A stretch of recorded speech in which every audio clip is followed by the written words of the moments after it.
So picture this. It's March 2026. A single tiny choke point on the global map gets blocked. And just like that, overnight, Asia is plunged into the biggest energy crisis of our lifetime. This isn't just a story about oil prices going up. It's about how an entire continent got slammed into a future it was just not ready for. 20%. That's how much of the world's daily oil supply just vanished when the Strait of Hormuz was closed.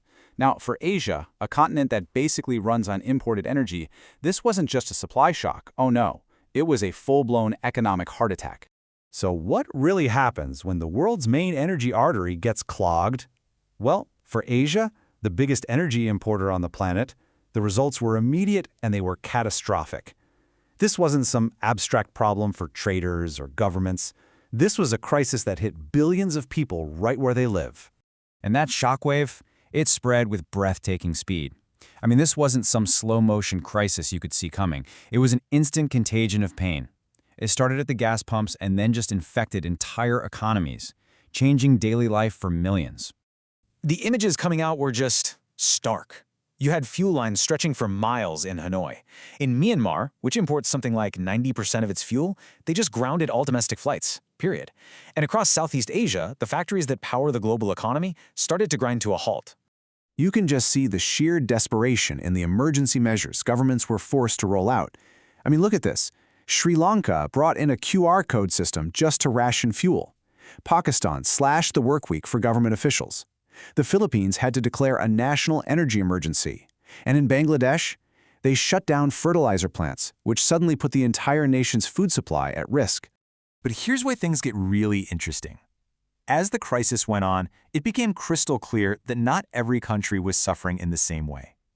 The shock revealed this stark, kind of brutal divide between the nations that were prepared and those that were, well, completely caught off guard.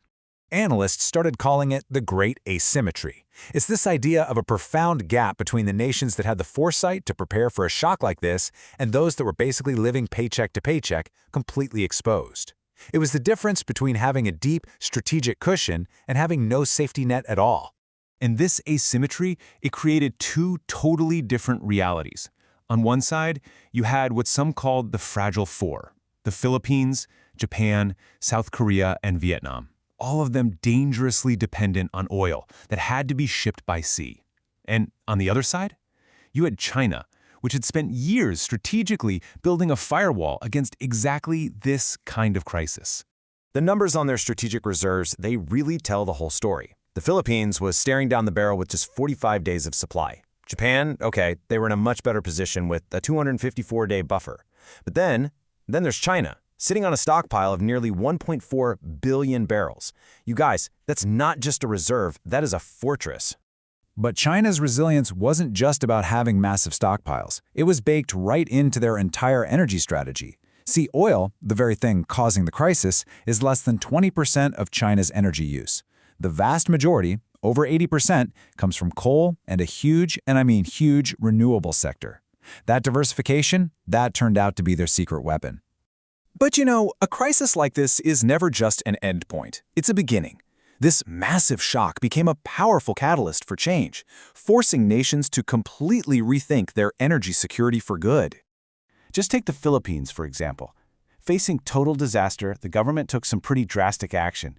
They declared a national energy emergency, which basically gave them the power to centralize all oil buying for the whole country and enforce really strict conservation measures. It was a wartime response to an economic war. In this quote right here, from the ASEAN +3 Macroeconomic Research Office, it just perfectly nails the shift in thinking. Before 2026, things like renewable energy were often talked about as an environmental issue. After this crisis, it's being treated as a core pillar of national security, of economic survival. So what we're seeing now is the creation of a completely new energy map for Asia.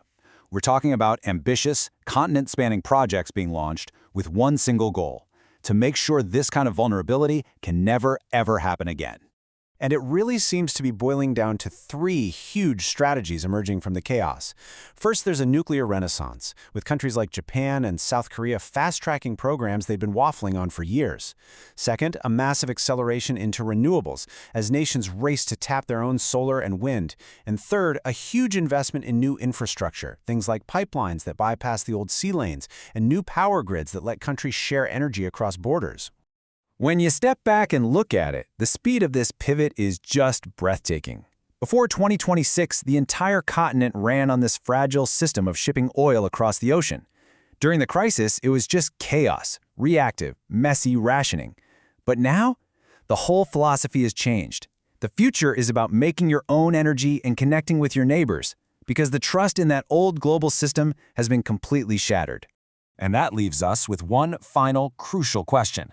As these nations build new pipelines and grids, connecting them more closely to continental powers like Russia and China, are they really becoming more independent? Or are they just swapping a dependency on a volatile sea lane for dependency on their powerful neighbors? That's the question that's going to define Asia's future for decades to come.